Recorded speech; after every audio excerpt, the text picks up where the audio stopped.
Hello guys! Welcome back to my YouTube channel.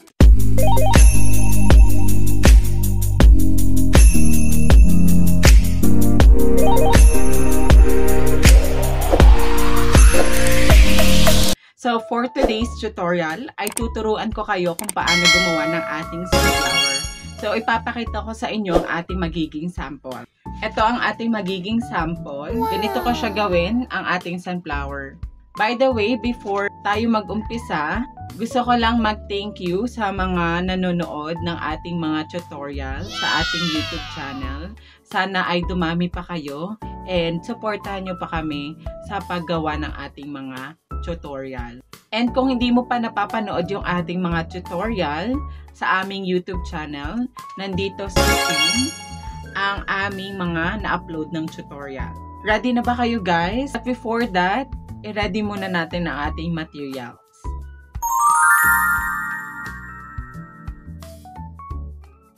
So, ayun guys, ready na ang ating materials.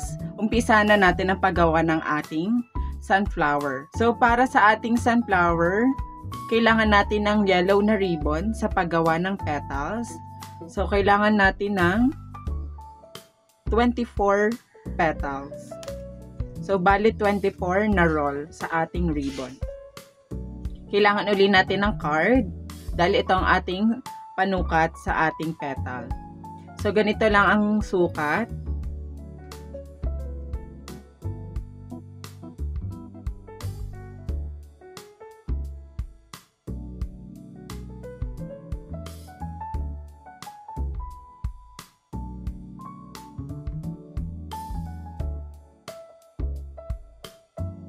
So, ayan guys, ready na yung ating mga ginupit na ribbon. Ang next step na ating gagawin ay gagawa na tayo ng ating petals ng ating sunflower. Katulad ng ganitong petal. So, ituturo ko sa inyo kung paano to gawin. Kuha lang tayo ng ginupit nating ribbon, hatiin sa gitna. Then, gupit lang tayo sa dulo ng pa-triangle. Then, after nan, sunugin yung ginupit na gilid ng ating ribbon. At saka i-press para magdikit sila. After naman na magdikit sila, ibuka lang ang ating petal. Then, tupi lang natin yung dalawang magkabilang gilid. Then, pagtagpuin sa gitna. Parang ganito guys. Then, saka natin susunugin para magdikit siya, guys. Ayan, ganito itsura niya, guys. Ipapakita ko sa inyo na mas malapitan para madali nyo matutunan.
So, ayun guys, ready na yung ating mga petals na ginupit at sinunog natin kanina.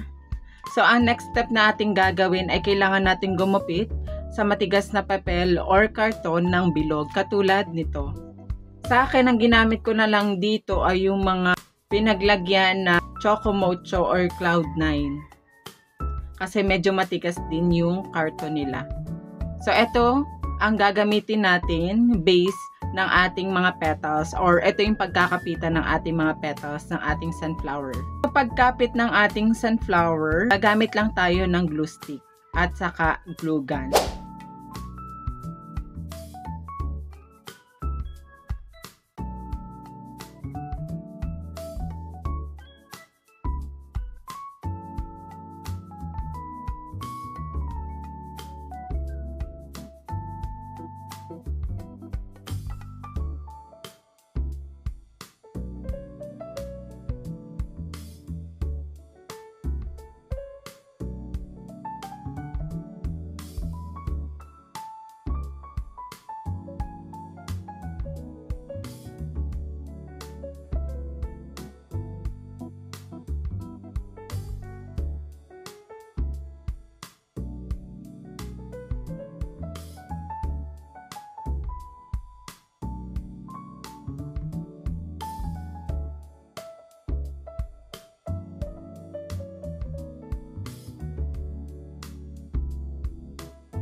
So, ayun guys, nagawa na natin ang ating sunflower. Ngayon, ang kulang na lang sa ating sunflower ay yung kanyang center or yung gitna niya. So, dito sa step na to, ang gagamitin natin ay fuzzy wire. So, kuha lang tayo ng isang fuzzy wire. Kailangan lang natin siyang ipabilog.